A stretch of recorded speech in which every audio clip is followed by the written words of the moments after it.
بسم اللہ الرحمن الرحیم۔ حضرت سلیمان علیہ السلام۔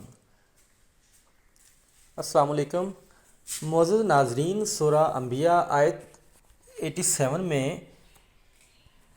اور داؤد اور سلیمان کو یاد کیجیے جب کہ وہ کھیت کے معاملے میں فیصلہ کر رہے تھے کہ کچھ لوگوں کی بکریاں اس میں چر چک گئی تھیں اور ان کے فیصلے میں ہم موجود تھے۔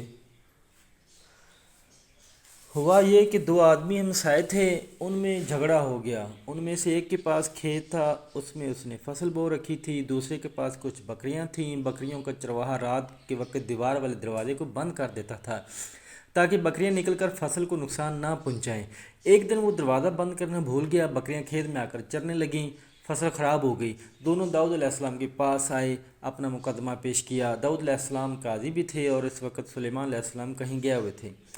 داؤد علیہ السلام مقدمہ سن کر کہنے لگے، یہ بکریاں والے کی سستی کا نتیجہ ہے، اس کا حل یہی ہے کہ وہ تیری بکریاں اپنی تحویل میں لے لے۔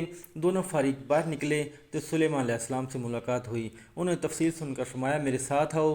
وہ انہیں داؤد علیہ السلام کے پاس لے آئے اور بولے، اس مقدمے کا اس سے بہتر فیصلہ یہ ہے کہ یہ بکریاں زمین والے کو دے دیں، اور زمین بکریوں والے کو، جب بکریوں والا زمین کو پہلی حالت میں اگا دے گا تو آپ دونوں کی چیزیں لوٹا دیں۔ اسی دوران کھیتی کا جو مالک ہے بکریوں کے دو سے فائدہ حاصل کرتا رہے گا۔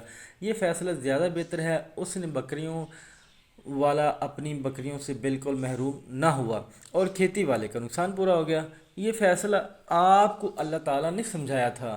اللہ تعالیٰ سورہ انبیاء آیت 89 میں فرماتے ہیں، ہم نے اس کا صحیح فیصلہ سلیمان کو سمجھا دیا، ہاں ہر ایک کو ہم نے علم و حکمت سے نوازا تھا۔